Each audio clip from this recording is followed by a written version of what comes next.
പിതാവിൻ്റെയും പുത്രൻ്റെയും പരിശുദ്ധാത്മാവിൻ്റെയും നാമത്തിൽ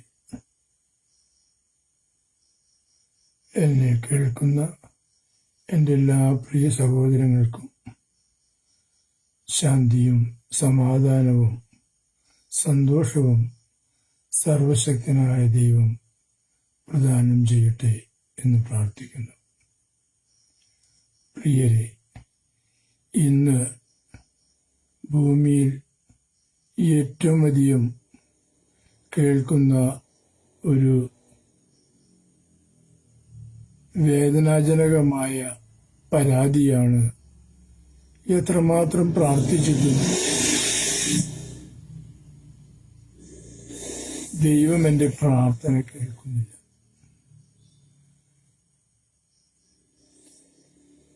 ഞാൻ ധ്യാനമന്ദിരത്തിൽ പോയി പ്രാർത്ഥിച്ചു, പള്ളിയിൽ ദേവാലയങ്ങളിൽ പോയി പ്രാർത്ഥിച്ചു, വിശുദ്ധന്മാരുടെ പക്കൽ പോയി പ്രാർത്ഥിച്ചു, നെഞ്ചത്തടിച്ച് മാറത്തടിച്ച് നിലവിളിച്ച് പ്രാർത്ഥിച്ചു. ഫലം ഇല്ല. എൻ്റെ വേദനാജനകമായ അവസ്ഥയിൽ നിന്നും എനിക്കൊരു മോചനം ലഭിക്കുന്നില്ല. എന്താണ് കാരണമെന്ന് എനിക്കറിഞ്ഞുകൂടാ. ദൈവം എന്ന് പറയുന്നത് യാഥാർത്ഥ്യമാണോ എന്ന് വരെ ഞാൻ ചിന്തിച്ചു പോയി. യാഥാർത്ഥ്യമാണെന്ന് എനിക്കറിയാം, പക്ഷെ എന്നാലും എൻ്റെ പ്രാർത്ഥന കേൾക്കാത്ത ഈ സാഹചര്യത്തിൽ അത് ശരിയാണോ എന്ന് സംശയിച്ചു പോയി. എന്താണ് എൻ്റെ പ്രാർത്ഥനയ്ക്ക് ഉത്തരം കിട്ടാത്തതിൻ്റെ കാരണം? നമുക്ക് വചനം എന്താണ് പറയുന്നതെന്ന് അന്വേഷിക്കാം. വചനം വിശുദ്ധ മത്തായിയുടെ സുവിശേഷം 6-ാം അധ്യായം 9-ാം തിരുവചനം തുടങ്ങി 15-13 വരെയുള്ള തിരുവചനങ്ങൾ ഇങ്ങനെയാണ് പറയുന്നത്.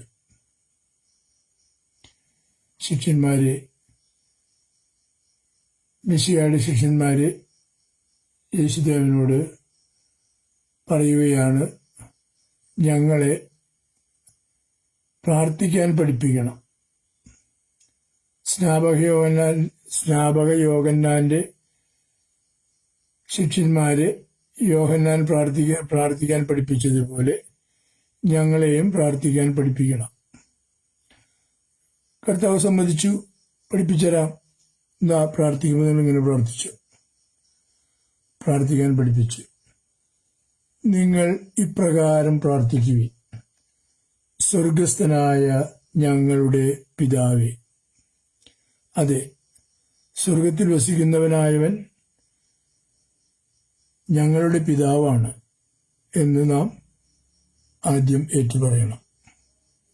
സ്വർഗസ്ഥനായ ഞങ്ങളുടെ പിതാവേ, അങ്ങയുടെ നാമം പൂജിതമാകണം. അതെ, അവിടുത്തെ നാമം പരിശുദ്ധമാണ്.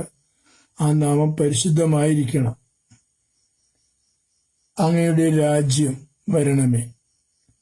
ദൈവത്തിൻ്റെ രാജ്യം വരണം. ദൈവത്തിൻ്റെ രാജ്യം വരിക എന്ന് വെച്ചാൽ ദൈവത്തിന് മുഖംനോട്ടമില്ല, പക്ഷപാതമില്ല, അസമത്വമില്ല. ഈ ദൈവഹിതമായിരിക്കണം ദൈവത്തിൻ്റെ രാജ്യത്തിൽ നിറവേറുക.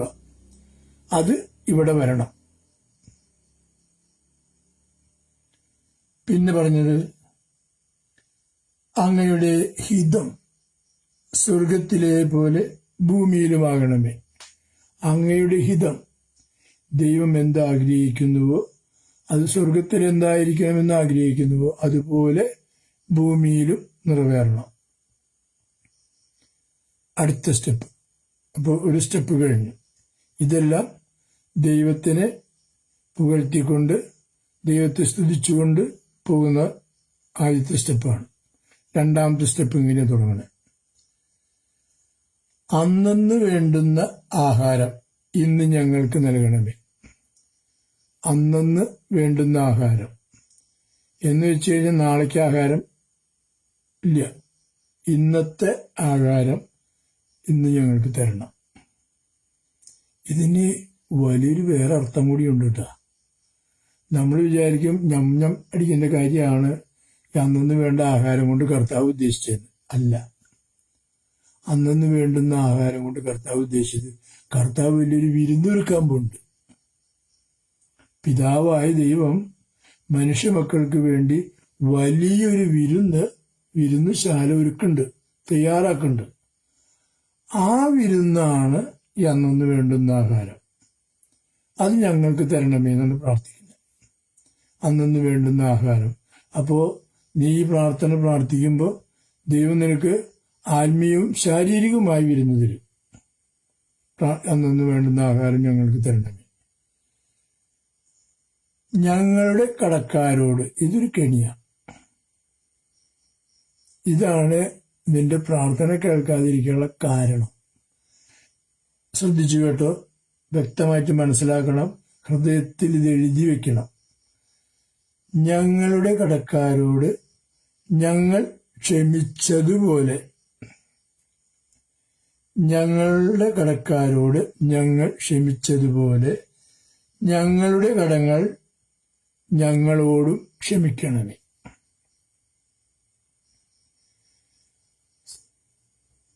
വിശുദ്ധഗ്രന്ഥം വളരെ വ്യക്തമായിട്ട് പ്രഘോഷിക്കുന്ന ഒരു വചനമുണ്ട്: പാപികളുടെ പ്രാർത്ഥന ദൈവം കേൾക്കുന്നില്ല. എന്ന് വെച്ചു കഴിഞ്ഞാൽ ക്ഷമിക്കാത്തവൻ പാപിയാണ്. ആ പാപിയുടെ പ്രാർത്ഥന ദൈവം കേൾക്കില്ല. അപ്പൊ ആ പ്രാർത്ഥന ദൈവം കേൾക്കണമെങ്കിൽ എന്ത് വേണം? ഞങ്ങൾ ഞങ്ങളുടെ കടക്കാരോട് ക്ഷമിച്ചതുപോലെ നമ്മൾ ആദ്യം നമ്മുടെ കടക്കാരോട് ഹൃദയപൂർവ്വം ക്ഷമിക്കണം. No question. അങ്ങനെയായാൽ ഇങ്ങനെയാവാം, ഇല്ല. അങ്ങനെ ഇത് തരികയാണെങ്കിൽ ഇത് ചെയ്യാം, ഇല്ല. ഒരു ഓപ്ഷനും ഇല്ല അവിടെ. കണ്ണടച്ചങ്ങ് ക്ഷമിച്ചോളാം. നമ്മൾ വെറുതെ വഴിയെ നടന്നു പോകുമ്പോൾ അവൻ ചെകിടത്തിൽ എഴുതിയിട്ടുണ്ടാവും. നമ്മൾ അവനോട് ലക്ഷ്യം വേണ്ടിയിട്ടുണ്ടാവില്ല, അവൻ്റെ മുഖത്തേക്ക് പോലും നോക്കിയിട്ടുണ്ടാവില്ല. അവനൊരു ഭ്രാന്തനെ പോലെ വന്നടിച്ചു. നമ്മളപ്പം തന്നെ തിരിച്ച് നാലെണ്ണം അങ്ങോട്ട് കൊടുത്തു, ക്ഷമിച്ചു. അത് തമ്പുരാന്റെ കണ്ടുപിടില്ല. അടി കൊണ്ടാൽ ഇടത്തെ ചുവട് കാണിച്ചു കൊടുത്ത് അങ്ങ് പൊക്കോളണം. ദൈവത്തിന്റെ കണ്ടുപിടി അങ്ങനെയാ. വലത് ചെവി കരണത്തടിച്ചാൽ ഇടത് ചെവി കരണം കാണിച്ചു കൊടുക്കണം. അപ്പോ അങ്ങനെയാണ് ഞങ്ങളുടെ കടക്കാരോട് ഞങ്ങൾ ക്ഷമിച്ചത്. അതുപോലെ ക്ഷമിച്ചാൽ ഞങ്ങളുടെ കടങ്ങൾ ഞങ്ങളോടും ക്ഷമിക്കണമേ. അതിന് ദൈവം തയ്യാറാ. നീ ക്ഷമിച്ചതുപോലെ ഞാൻ നിന്നോട് ക്ഷമിക്കാമെന്ന് തമ്പുരാൻ വാക്ക് തന്നുണ്ട്. അപ്പോ ക്ഷമിക്കണമേ. ഞങ്ങളെ പ്രലോഭകനിൽ നിന്നും സംരക്ഷിക്കണമേ. അതായത് നമ്മൾ ക്ഷമിച്ചാൽ മാത്രം പോരല്ലോ, അപ്പുറത്ത് പ്രലോഭകം നിന്ന് പറയും, നീ അല്ലാണ്ട് തല്ലുകൊണ്ട് പോകൂടാ, അതിന് വല്ല ആവശ്യമുണ്ടാ? ഈ ചീളച്ചക്കൻ തല്ലിട്ട് നീ അടികൊണ്ട് പോവുക? നീ ധ്യാനമൊക്കെ കൂടിക്കോ, പ്രാർത്ഥിച്ചോ, ദൈവഭക്തനായിക്കോ, ഇതൊക്കെ കൊള്ളാം. പക്ഷെ മേലിന് മുമ്പ് തിരിച്ചടിക്കാൻ എന്നോട് വല്ലതും പറയുന്ന, വീണോടത്തുനിന്ന് എണിക്കാനും തല്ലുവാനും തല്ലാനും ആരുടെ അനുവാദം വേണ്ടെന്ന് നിനക്ക് അറിഞ്ഞുകൂടെ എന്ന് പ്രലോഭകൻ അപ്പ തന്നെ പറഞ്ഞു തരും. എരുകൂട്ടും, പുളി ഒഴിച്ച് അപ്പ കൈകൊന്നും തല്ലും. അപ്പൊ അത് സംഭവിക്കാതിരിക്കാൻ ഞങ്ങളെ പ്രലോഭകനിൽ നിന്നും രക്ഷിക്കണേ. തിന്മയിൽ നിന്നും ഞങ്ങളെ രക്ഷിക്കണേ. അതായത് തിന്മയായ യാതൊന്നിലും ഞങ്ങൾ വീണു പോകാതെ ഞങ്ങൾ കാത്തു രക്ഷിക്കണം. ഇത്തരം പറഞ്ഞ് അവരെ പഠിപ്പിച്ചു. എന്നിട്ട് യേശു കർത്താവ് പറഞ്ഞു, നിങ്ങൾ മറ്റുള്ളവരുടെ തെറ്റുകൾ ക്ഷമിച്ചാൽ എൻ്റെ സ്വർഗസ്ഥനായ പിതാവ് നിങ്ങളുടെ എല്ലാ തെറ്റുകളും ക്ഷമിക്കും. ഇന്നലെ ഈ തെറ്റ് ക്ഷമിക്കുന്നതിന് തൊട്ട് മുമ്പ് നീ ഏതവസ്ഥയിലായിരുന്നുവോ എന്ന് ഞാൻ ഓർക്കില്ല. ആരോർക്കില്ല? ഞാനല്ല, സ്വർഗസ്ഥനായ പിതാവ് ഓർക്കില്ല എന്ന് പുത്രനായ മിശിഹാ തമ്പുരാൻ പറഞ്ഞു. ഇന്നലെ വരെ നീ ചെയ്തതെല്ലാം ഞാൻ വിസ്മരിക്കും. എങ്ങനെ? ഇന്ന് നീ നിന്റെ സഹോദരനോട് ക്ഷമിച്ച് പ്രാർത്ഥിച്ചാൽ നിന്റെ എല്ലാ തിന്മകളും എല്ലാ കുറവുകളും ഞാൻ പരിഹരിക്കും. നിന്റെ രോഗങ്ങളായിക്കോട്ടെ, നിന്റെ സാമ്പത്തിക ബുദ്ധിമുട്ടായിക്കോട്ടെ, നിന്റെ പ്രതിസന്ധികളായിക്കോട്ടെ, നീ ഏത് സാഹചര്യത്തിലായിക്കോട്ടെ, നിന്റെ അപകട സന്ധി ആയിക്കോട്ടെ, എല്ലാം ഞാൻ അറിയാതെ നിന്റെ തലമയിലെ ഒരു മുടിഞ്ഞാര് പോലും കൊഴിയുന്നില്ല എന്നാണ് വചനം പഠിപ്പിക്കുന്നത്. അപ്പോ ഈ സംഗതി സംഭവിക്കാൻ, ഈ പ്രാർത്ഥനയ്ക്ക് ഉത്തരം കിട്ടാത്തതിന്റെ കാരണം ഞാൻ തന്നെ കർത്താവിനോട് പറഞ്ഞിരിക്കുകയാണ്, ദൈവത്തോട് പറഞ്ഞിരിക്കുകയാണ്, പിതാവായ സ്വർഗസ്ഥനായ ഞങ്ങളുടെ പിതാവേ, ഞാൻ എൻ്റെ സഹോദരങ്ങളോട്, എന്നോട് തെറ്റ് ചെയ്തവരോട്, എന്നോട് കുശുമ്പും കുന്നായ്മയും ചെയ്തവരോട്, എന്നെ ദ്രോഹിച്ചവരോട് ഞാൻ ക്ഷമിച്ചതുപോലെ നീ എന്നോട് ക്ഷമിക്കണമേ. തമ്പുരാനിഷ്ടായി ക്ഷമിച്ചു കഴിഞ്ഞാൽ, പക്ഷെ നമ്മൾ ക്ഷമിക്കില്ല. കാരണം താൻ പാതി ദൈവം പാതിയ. നമ്മുടെ സ്വഭാവം അങ്ങനെയാണ്. നമ്മൾ കർത്താവിൻ്റെ കൂടെ നടക്കാമെന്നും പറയുകയും ചെയ്യും, എന്നിട്ട് ഒരു കൈ പിന്നിലേക്ക് വയ്ക്കും സാത്താൻ്റെ കൈമ്പ് പിടിക്കാൻ. യേശുനാഥൻ വളരെ വ്യക്തമായിട്ട് പറഞ്ഞു തന്നെ, എന്തെന്ന്, 2 വഞ്ചിയിൽ കാല് വയ്ക്കുന്നവൻ നമുക്ക് പറ്റില്ല. ഈ 2 വഞ്ചിയിൽ കാല് വയ്ക്കുക എന്ന് പറഞ്ഞാൽ വേറൊന്നുമല്ല, പകുതി ഞാൻ ഇവിടെ, പകുതി ഞാൻ ഇവിടെ. നേരം വെളുത്ത രാത്രി അകത്തുനിന്ന് പായ കിടക്കുന്നവരെ ഞാൻ അവൻ്റെ കൂടെ. കിടക്കാൻ നേരത്ത് വന്നിട്ട് കർത്താവെ എന്നെ രക്ഷിക്കണേ, ഞാൻ ചെയ്തോളൂ, ഞാൻ പാവപ്പെട്ടു, ഞാൻ കുറെ പാവം ചെയ്തു പോയി, ഞാൻ ക്ഷമിച്ചു, എന്നോട് പൊറുക്കണേ. അപ്പോഴും അവിടെ ചുമടിന് യൂണിയൻകാർക്ക് ചോക്കാനുള്ള ചുമട് അവരോട് മറ്റവരോട് പൊറുക്കാത്ത അവിടെ ഉണ്ട്, അതവിടെ തലയ്ക്കാൻ ഭാഗത്ത് വെച്ചു. എന്നിട്ടാണ് എന്നോട് പൊറുക്കണേ എന്ന് പറയുന്നത്. കൊന്ത ചെല്ലായിരിക്കും. കൊന്ത ചെല്ലാൻ പറഞ്ഞാൽ ഒത്തിരി ചെല്ലും, ഞങ്ങൾക്ക് വേണ്ടി അപേക്ഷിക്കണേ, ഞങ്ങൾക്ക് വേണ്ടി അപേക്ഷിക്കണമേ എന്നല്ലാതെ മാതാവേ ഞങ്ങളുടെ പ്രാർത്ഥന കേട്ട് ഞങ്ങളുടെ മറ്റു സഹോദരങ്ങളെ രക്ഷിക്കണേ എന്ന് പറയില്ല. എൻ്റെ അയൽപ്പക്കത്തിന് വേണ്ടി പ്രാർത്ഥിക്കില്ല, എൻ്റെ മറ്റുള്ള സഹോദരങ്ങൾക്ക് വേണ്ടി പ്രാർത്ഥിക്കില്ല. എല്ലാം എനിക്ക് മാത്രം. ക്രിസ്ത്യാനിയുടെ ഏറ്റവും വലിയ ദോഷകരമായ ഏറ്റവും വലിയ മൂല്യം ഇതാണ്, അവൻ മറ്റൊരാൾ നന്നാണെന്ന് അവന് ഇഷ്ടമല്ല. അയൽവാസിയോ അയൽപ്പക്കക്കാരനോ പോട്ടെ, സ്വന്തം സഹോദരങ്ങൾ. ഒരമ്മയ്ക്ക് ഉണ്ടായ 7 മക്കള്, ഞങ്ങളമ്മയ്ക്ക് 7 മക്കളാണ്. അപ്പം ഞങ്ങൾ അമ്മയ്ക്ക് 7 മക്കളായ ഞങ്ങൾ തന്നെ ഒരാൾ നന്നാവുന്നത് ഒരാൾക്ക് ഇഷ്ടമല്ല. അവള് 3 നേരം കഞ്ഞി കുടിക്കുന്നേ പറയും, അവളോട് എന്നും ആണ്, മുമ്പൊക്കെ എന്നും ചമ്മന്തി. അവൾക്ക് ദൈവം കൊടുത്തു, അവള് കഴിച്ചോട്ടെ, അവളുടെ ദുഃഖം കാണണ്ടല്ലോ എന്ന് നമ്മൾ ചിന്തിക്കില്ല. നമുക്ക് ദൈവം ഇതാ തന്നുള്ളൂ, അത് മതി. ദൈവം തന്നത് മതി, തരാത്തതിന് വേണ്ടി ഒന്നുമില്ല, തന്നതിന്റെ കണക്കല്ലേ ബോധിപ്പിക്കുന്നു. 5 ധനാറ് കൊടുത്തവൻ ദൈവത്തിന് 5 കൂടി കൊണ്ടുകൊടുത്തു, അല്ലാണ്ട് 25 ധനാറ് തിരിച്ചു കൊടുത്തില്ലല്ലോ. അവൻ 5 കൊണ്ട് പണിയെടുത്ത് 5 കൂടി കിട്ടിയ കൊടുത്തു. 3 കിട്ടിയ 3 പണിയെടുത്ത് കൊടുത്തു. 1 കിട്ടിയ പേടിച്ച് കുഴിച്ചിട്ടു, ആ 1 തന്നെ കൊടുത്തു. നമ്മൾക്ക് തന്നതേ കണക്ക് തീർക്കുള്ളൂ. നമ്മൾ ദൈവത്തോട് അത് പറഞ്ഞാൽ മതി, നമ്മൾ ഏൽപ്പിച്ച കടമ മാത്രം ചെയ്താൽ മതി.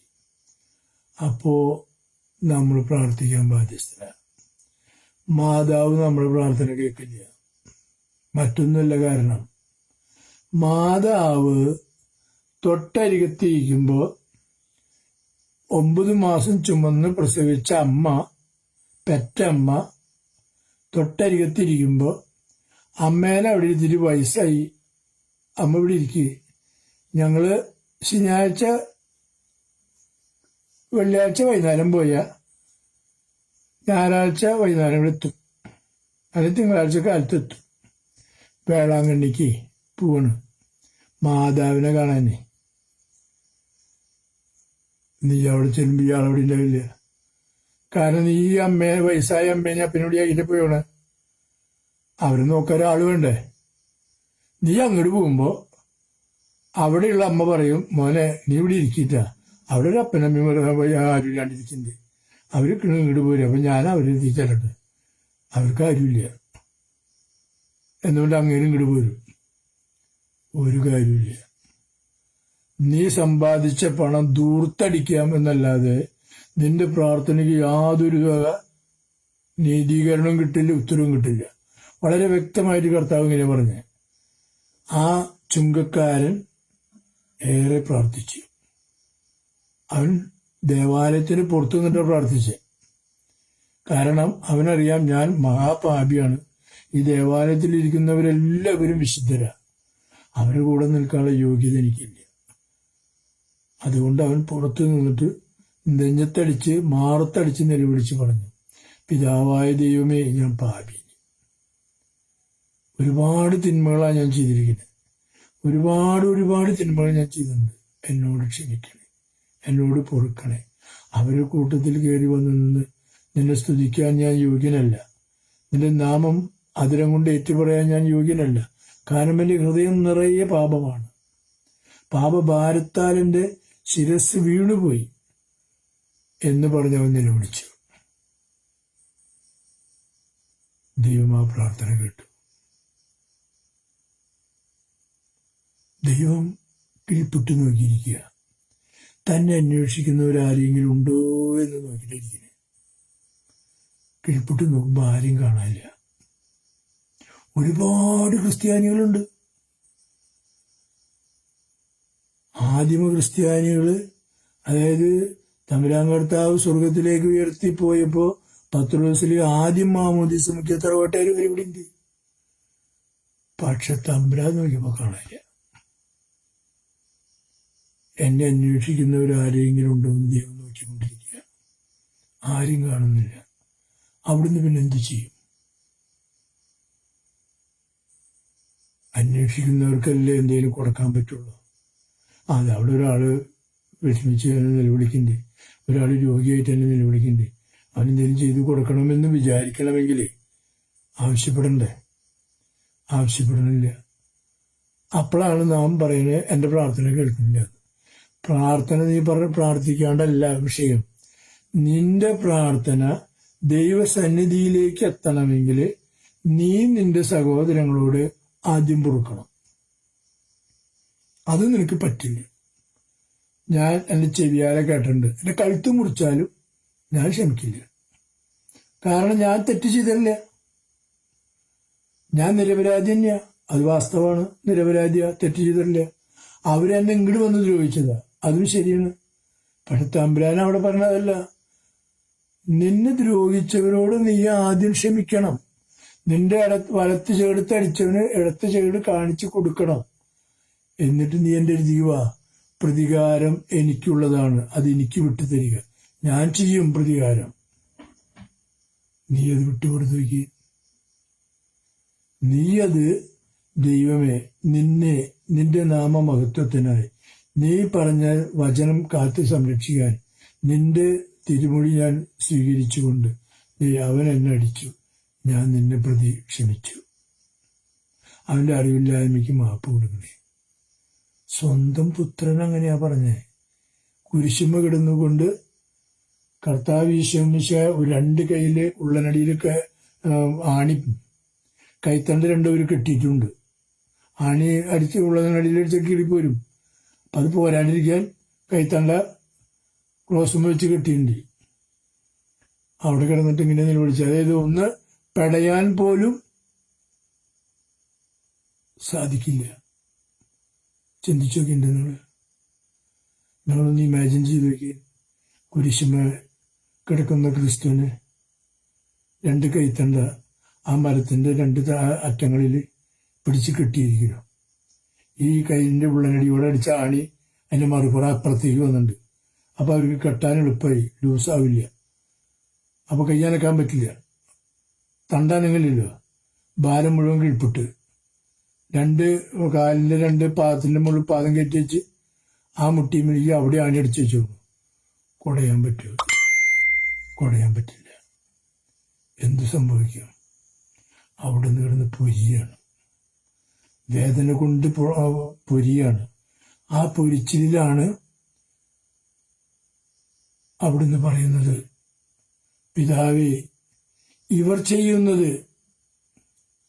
ഇവർ എന്താണ് ചെയ്യുന്നതെന്ന് ഇവർക്ക് അറിഞ്ഞുകൂടാ. ഇവർ ചെയ്യുന്നത് ആരോടാണെന്നോ എന്താണെന്നോ ഇവർക്ക് അറിഞ്ഞുകൂടാ.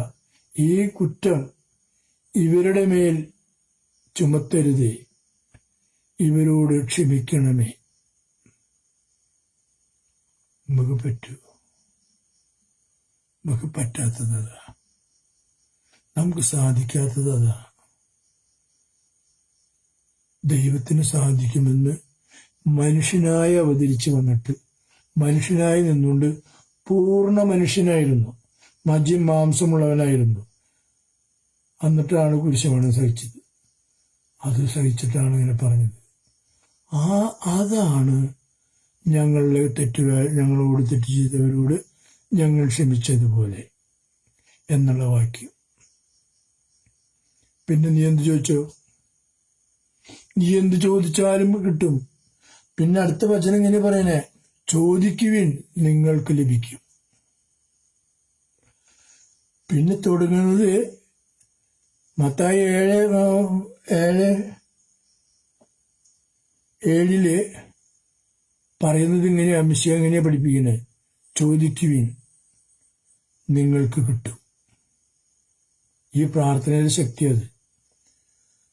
അന്വേഷിപ്പിൻ നിങ്ങൾ കണ്ടെത്തും, മുട്ടുവിൻ നിങ്ങൾക്ക് തുറന്നു കിട്ടും. എന്തുകൊണ്ടെന്നാൽ ചോദിക്കുന്നവന് ലഭിക്കുന്നു, അന്വേഷിക്കുന്നവൻ കണ്ടെത്തുന്നു, മുട്ടുന്നവന് തുറന്നു കൊടുക്കുന്നു. ഈ ബോധ്യം ഉണ്ടാവണ്ടേ? ഇത് അവസാനപ്പെട്ടം പൊട്ടക്കിണറ്റിൽ വീണമാതിരിയ. അവിടെ ആൾക്ക് പായം തലോണിയാണ്. ഏത് പായാണ് ഏത് തലോണിയെന്ന് ആൾക്കറിയില്ല. കാരണം അതുപോലെ സുബോധമില്ലാതെ നടക്കണേ. സുബോധം മദ്യം കഴിച്ചാലല്ല സുബോധം നഷ്ടപ്പെടുക. പാപം ചെയ്യുന്നത് സുബോധം നഷ്ടപ്പെടല. പാപത്തിന്റെ ഭീകരത നഷ്ടപ്പെടുത്തുന്നത് നമ്മുടെ സുബോധത്തെയാ. സുബോധം നഷ്ടപ്പെട്ട് നമ്മൾ എല്ലാ ശേഷക്രിയയും ചെയ്യും. നമ്മളിൽ നിന്ന് ഭയം ഓടിയകലും. ഭയം ഞാൻ ഉദ്ദേശിക്കുന്നത് ദൈവഭയമല്ല. ദൈവഭയം നമ്മളെ നന്മയിൽ ഒതുക്കി നിർത്തും. പൈശാചികത്വമുണ്ട്, അത് നമ്മളിലെ കീഴ്പ്പെടുത്തിയാൽ നമ്മുടെ ഭയം മാറും. തിന്മ ചെയ്യുന്ന മനുഷ്യർക്കെല്ലാം ഞാൻ തിന്മയാണ് ചെയ്യുന്നതെന്ന് ബോധ്യമുണ്ട്. ആ തിന്മ ചെയ്തു കഴിയുമ്പോൾ അവന്റെ മനസ്സാക്ഷി അവനോട് പറയുന്നു, തിന്മ ചെയ്തു. ചെയ്യുന്നതിന് മുമ്പ് ആ മനസ്സാക്ഷി അവനോട് ഉപദേശിക്കും, ചെയ്യരുത്, തിന്മയാണ്. അപ്പുറത്ത് സാത്താൻ എന്ന് പറയും, ഇത് നിനക്ക് മാത്രമല്ല, അവിടെ ഉള്ളവരൊക്കെ ചെയ്യണ്ടേ. കൈക്കൂലി മേടിക്കുന്നത് നീ മാത്രമല്ല മേടിക്കാണ്ടിരിക്കുന്നത്, ഈ ഭൂമിയിലുള്ള എല്ലാ ജീവനക്കാരും കൈക്കൂലി മേടിക്കണ്ടേ. ഈ ഭൂമിയിലുള്ള എല്ലാവരും അന്യായം മാത്രം ചെയ്യുന്നേ, നിനക്ക് മാത്രം പിന്നെന്താ വ്യത്യാസം? ഓടുമ്പോ കൂട്ടത്തിൽ കൂടെ ഓടണം. തമ്പുരാങ്കർത്താവ് പഠിപ്പിക്കുന്നത് ഓടുമ്പോ എതിരെ ഓടണം. നല്ല സുഖല്ലേ? എല്ലാവരും ഒരു 100 ആള് മുമ്പാക്ക് ഓടുമ്പോ ഒരു ആള് ഞാൻ ഇങ്ങോട്ട് പിന്നെ തിരിഞ്ഞ് ഇങ്ങോട്ട് ഓടിയാ നല്ല സുഖം ഉണ്ടാവില്ലേ? തമ്പുരാന്റെ കഥ അങ്ങനെയാ. അവിടെ മറുചോദ്യമില്ല, വിശ്വാസമാണ്. ഇന്ന് ഞാനൊരു വ്യക്തിയായിട്ട് സംസാരിച്ചു. ആൾക്ക് ഭയങ്കര സംശയങ്ങളാണ്. ആൾക്ക് ക്രിസ്തു ആരാണെന്നറിയില്ല. അതാണോ ക്രിസ്തു, ഇതാണോ ക്രിസ്തു അറിയില്ല. അവിടെ അങ്ങനെ പറഞ്ഞിട്ടുണ്ട്, ഇവിടെ എങ്ങനെ പറഞ്ഞിട്ടുണ്ട്.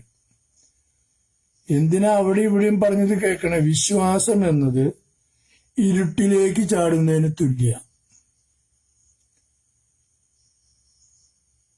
ഒരു ചെറിയ ഉപമ പറയുകയാണെങ്കിൽ,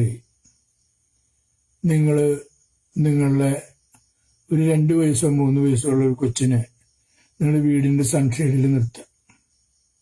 എന്നിട്ട് നിങ്ങൾ താഴേക്ക് ചെല്ലുക. എന്നിട്ട് പറയുക, മോളെ എന്താ അവിടെ നിൽക്കണേ? അപ്പച്ചനും മോളും കൂടി ചാടിയെന്ന് പറഞ്ഞു നോക്കിയാൽ ഡാവ് ചാടുവോ? അപ്പച്ചനും മോളും കൂടി ചാടി അവിടെ നിൽക്കണ്ടെന്ന് പറഞ്ഞാൽ ഡാവ് കൂടി ചാടുവോ? എന്താ നിങ്ങൾക്ക് തോന്നണേ? അയ്യോ അപ്പച്ച ഇവിടെ വന്നിട്ട് എന്നെ എടുത്തുകൊണ്ട് പോയി, ഞാൻ ചാടില്ല എന്ന് പറയൂ? വ്യക്തമായിട്ട് മനസ്സിലാക്കിയോ? പറയില്ല. കുട്ടി ചാടും. കാരണം എന്താണെന്നറിയോ? എന്താ കാരണം എന്നറിയോ? കുട്ടിയുടെ അപ്പച്ചനാണ് താഴെ നിന്നിട്ട് വിളിക്കുന്നത് എന്നെ മോളും കൂടി ചാടാൻ. അപ്പൊ എന്റെ അപ്പച്ചന്റെ അടുത്ത് ചാടണേ, ചാടും.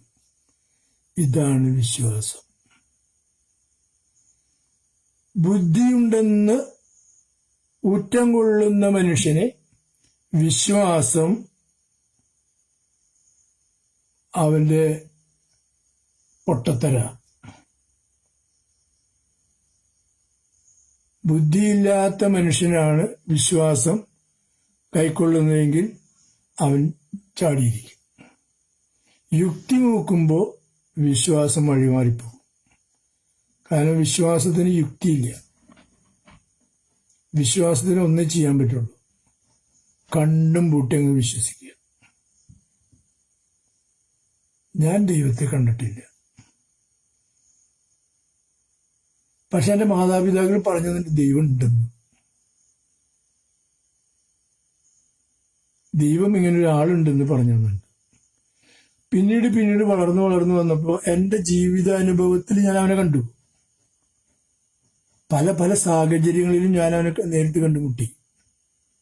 പല വ്യക്തികളിലൂടെയും പല സാഹചര്യങ്ങളിലായിട്ട്. അപ്പൊ എനിക്ക് ബോധ്യമായി ദൈവമുണ്ട്. അവൻ വിളിച്ചാൽ വിളി കേൾക്കുന്നവനും നേരിട്ട് നമ്മളോട് സംസാരിക്കാൻ ഇഷ്ടമുള്ളവനാണ്. പക്ഷെ നമുക്ക് സമയമില്ല. നമ്മളെ AI കാലത്താ. പിന്നെ നമുക്ക് യാതൊന്നും നേരില്ല. നമ്മളിവിടെ ഒരു ദൈവത്തെയാണ് സൃഷ്ടിക്കും, അതിനുള്ള ഇൻകുമത്തും ഇവിടെ സാധനങ്ങളുണ്ട്. അപ്പോ പ്രാർത്ഥനയുടെ ഉത്തരം കിട്ടാത്തതിന്റെ കാരണം ഈ ഒറ്റ വാക്യ, ഞങ്ങൾ ക്ഷമിച്ചതുപോലെ ഞങ്ങളോട് ക്ഷമിച്ചാൽ മാത്രം മതി. കണ്ടീഷൻ വെച്ചു. മിശിഹ കർത്താവ് പറയാണ് വളരെ വ്യക്തമായിട്ട്, നിന്റെ അധരത്തിൽ നിന്നും വരുന്ന വചനത്താലാണ് നീ വിധിക്കപ്പെടുക. നിങ്ങളോട് പറയുന്ന ഈ ഞാനുണ്ടല്ലോ, ഈ ഞാനിത് പറഞ്ഞു കേട്ട് നാളെ ആ വഴിക്കാ പോവുക. നിങ്ങൾ നോക്കണ്ടാവും, ഇയാള് വലിയ പയ്യൻ പറഞ്ഞാണ് ഞാൻ പോണ് തുള്ളൻ. അതാണ് എന്റെ വിധിവാചകം. ദൈവം പ്രശംസ ആവശ്യപ്പെടുന്നില്ല. അവിടുത്തെ സ്തുതിക്കാൻ മാലാകമാർ വേണ്ട വിധത്തിലെത്തിക്കുന്നുണ്ട്. കോടാനുകോടി മാലാകന്മാർ അവിടുത്തെ നിരന്തരം സ്തുതിച്ചുകൊണ്ടിരിക്കുന്നത്. അവിടുന്ന് ആ സ്തുതികളിൽ നിന്നും ഇറങ്ങി വന്നിട്ടാണ് നിന്നെ രക്ഷിക്കാൻ വന്നത്. അത് നീ തിരിച്ചറിയണം. എന്നിട്ട് നീ ക്ഷമിക്കുമ്പോൾ നിന്റെ പ്രാർത്ഥന ദൈവം കേൾക്കും. നിന്റെ രോഗം ദൈവം തുടച്ചു മാറ്റും. ധ്യാനമന്ദിരങ്ങളൊക്കെ സംഭവിക്കുന്നതാ. അവിടെ ചെല്ലുമ്പോൾ നമ്മൾ ആ ദൈവസ്തുതികളിലൂടെ അങ്ങോട്ട് വളരുമ്പോൾ, നമ്മുടെ ഉള്ളിലേക്ക് വചനം കടന്നു വരുമ്പോൾ, നമ്മുടെ ഉള്ളിലെ ഇരിക്കുന്ന അഴുക്കുകൾ വചനം കഴുകിക്കളയുമ്പോൾ നമ്മൾ പരിശുദ്ധരായി രൂപാന്തരപ്പെടുക. അപ്പോ ആ വചനത്തിന്റെ ശക്തിയാൽ നാം കേൾക്കുന്ന വചനം ഹൃദയത്തിലേക്ക് ഇറങ്ങിച്ചെല്ലുമ്പോൾ മജ്ജയെയും മാംസത്തെയും തുളയ്ക്കുന്ന വചനമാണത്. എല്ലാ ബന്ധുക്കളിലും ഇറങ്ങിച്ചെല്ലുന്ന വചന നിന്റെ എല്ലാ രോഗങ്ങളും എടുത്തു മാറ്റും. നിനക്ക് ശുദ്ധനാവാൻ മനസ്സുണ്ടോ? എന്ന് കർത്താവ് ചോദിച്ചു കുഷ്ഠരോഗിയോട്.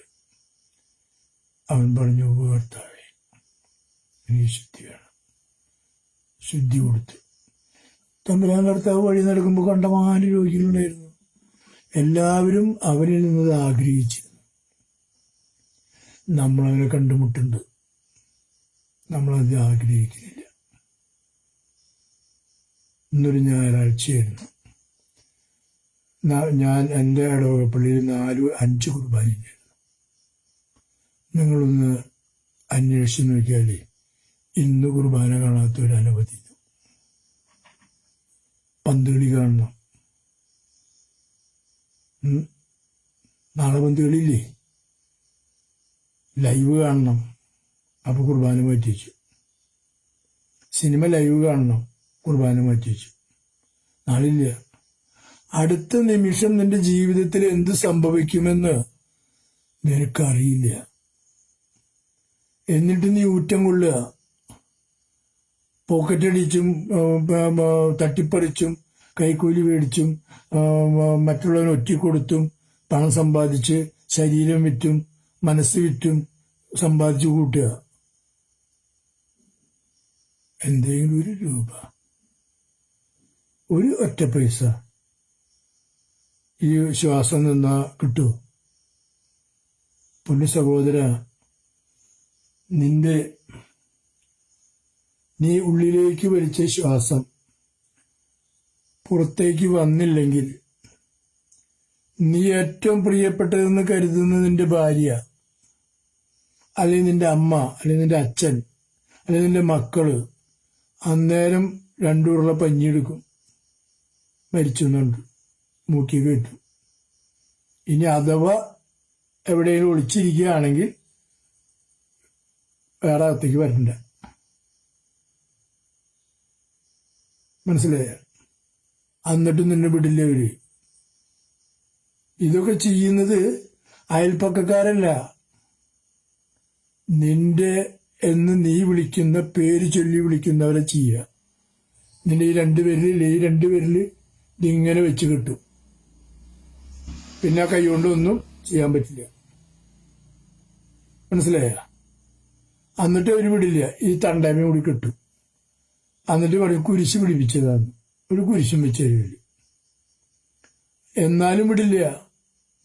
ഈ തലേമോട് ചരട് തുണി കീറിയിട്ട് ഈ ആടി ഇങ്ങനെ കീറി വയ്ക്കും. അതായത് ഈ തുണിയിൽ നടുക്ക് കീറിയിട്ട് ഈ ആടി ഇവിടെ പകുതി ഇവിടെ പകുതി, പിന്നെ ആടിയനങ്ങില്ല. എന്നിട്ട് കെട്ടും. അപ്പൊ വല്ല അറിയാത്തൊരു കുട്ടി ചോദിക്കുന്നു, എന്തിനാ അമ്മാമ നമ്മുടെ അപ്പാപ്പനെ ഇങ്ങനെ കെട്ടണേ എന്ന് ചോദിച്ചാൽ അമ്മാമ വളരെ സ്നേഹപൂർവ്വം ഈ കൊച്ചിനോട് പറയും, മോനെ, അപ്പാപ്പന്റെ മൂക്കില് ഈച്ച പോവാതിരിക്കാൻ പഞ്ഞി വെച്ചു, അപ്പാപ്പന്റെ വായയിലേക്ക് ഈച്ച പോവാതിരിക്കാൻ വായ കെട്ടി, അപ്പാപ്പന് ചോറ് വായിലുണ്ടാണ്ട് കൈവേലിൽ 2ഉം കെട്ടി. കഴിഞ്ഞില്ല, ഹോട്ടലിൽ പോയി ചായ കുടിക്കാണ്ടിരിക്കും, നമ്മുടെ കാലും കൂടി കെട്ടാപ്പാപ്പന്റെ കെട്ടി. അപ്പൊ കിടാവിന് ഇഷ്ടായി. അപ്പൊ ഇങ്ങനെയാണല്ലേ അമ്മാമ്മ മരിച്ചാലും കെട്ടണ്ടേ? അപ്പൊ അമ്മാമ്മക്ക് ദേഷ്യം വരും. അപ്പൊ അമ്മാമ്മ പറയും, പൊക്കോള് കുരുത്തം കെട്ട കിടാവേ എന്ന് പറയും. കാരണം അമ്മാമ്മക്ക് പേടിയാ മരിക്കാൻ. ഇതൊക്കെ ചെയ്യും.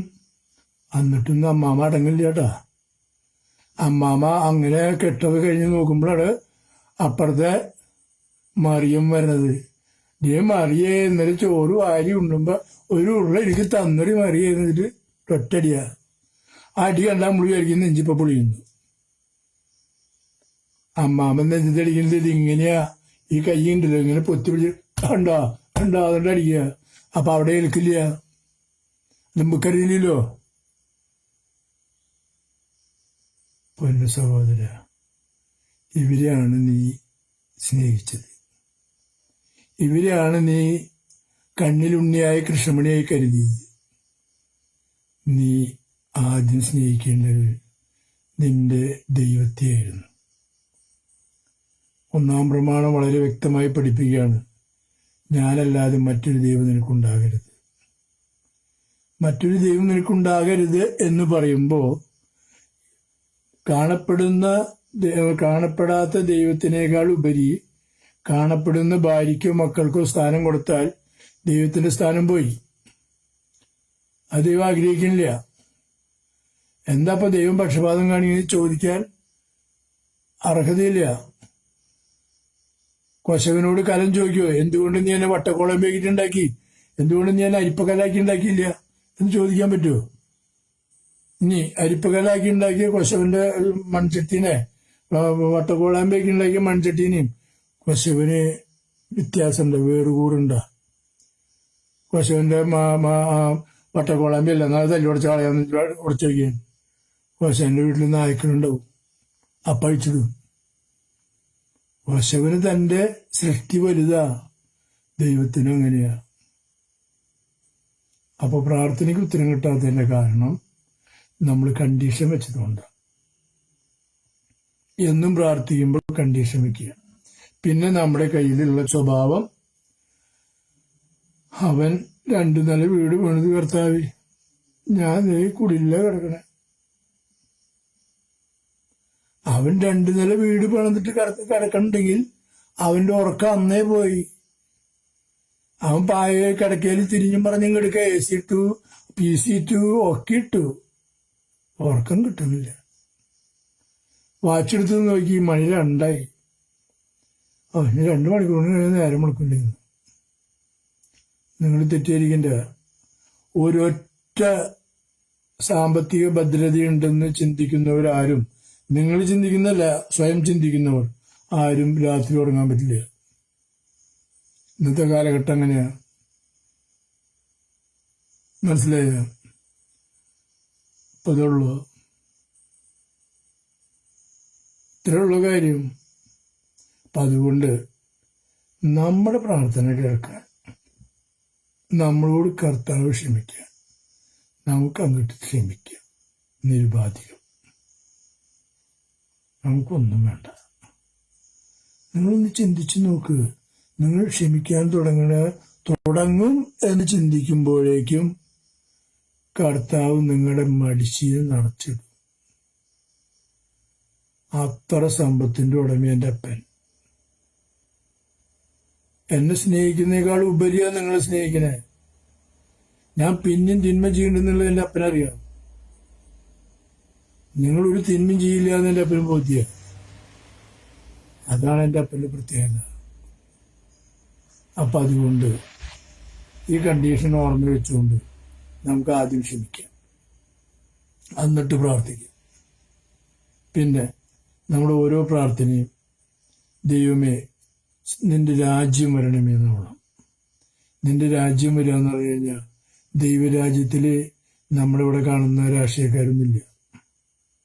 മനസ്സിലായി? കുരിക്കാരി വെട്ടുന്നവര്, ഒറ്റി കൊടുക്കുന്നവര്, പെൺവാണിപ്പ് നടത്തുന്നവര്, ബ്രാൻഡി വെക്കുന്നവര്, കള്ള് വെക്കുന്നവര്, പലിശയ്ക്ക് കൊടുക്കുന്നവര്, ഈ വക ജാതികളൊന്നും അവിടെ ഇല്ല. മയക്കുമരുന്ന്, മദ്യം, മദിരാക്ഷി ഒന്നുമില്ല അവിടെ. അതാണ് അവന്റെ രാജ്യം. അതിവിടെ വരണം. അതിനുവേണ്ടിയാണ് നമ്മൾ പ്രാർത്ഥിക്കുന്നത്. അപ്പൊ അതിന് ഉതകുന്ന പ്രവർത്തനമായിരിക്കും നമ്മുടെ കയ്യിൽ നിന്നുണ്ടാവുന്നത്. നിന്റെ ഇഷ്ടം സ്വർഗത്തിലെ പോലെ ഭൂമിയിലുമാകണം. അതും നമ്മൾ അനുവദിച്ചു കൊടുക്കണം. അവന്റെ ഇഷ്ടം ഇവിടെ നിറവേറണം. അതിനുവേണ്ടി നമ്മൾ യത്നിക്കണം. ഇതാണ് നമ്മൾ ഉത്തരം കിട്ടാൻ തടസ്സമായിരുന്നവയൊക്കെ നീക്കാനുള്ള പരിശ്രമം. അപ്പൊ നമുക്കൊന്നുകൂടി ദൈവത്തോട് പറയാം. സ്വർഗസ്ഥനായ ഞങ്ങളുടെ പിതാവേ, അങ്ങയുടെ നാമം പൂജിതമാകണമേ, അങ്ങയുടെ രാജ്യം വരണമേ, അങ്ങയുടെ തിരുമനസ് സ്വർഗത്തിലെ പോലെ ഭൂമിയിലുമാകണമേ. അന്നന്ന് വേണ്ടുന്ന ആഹാരം ഇന്ന് ഞങ്ങൾക്ക് നൽകണമേ. ഞങ്ങളുടെ കടക്കാരോട് ഞങ്ങൾ ക്ഷമിച്ചതുപോലെ ഞങ്ങളുടെ കടങ്ങളും പാപങ്ങളും ഞങ്ങളോട് ക്ഷമിക്കണമേ. ഞങ്ങളെ പ്രലോഭനത്തിൽ വീഴാനിടയാകരുത്, തിന്മയിൽ നിന്ന് ഞങ്ങളെ രക്ഷിക്കണമേ. എന്തുകൊണ്ടെന്നാൽ രാജ്യവും ശക്തിയും മഹത്വവും എന്നേക്കും നിന്റേതാകുന്നു. ആമേൻ.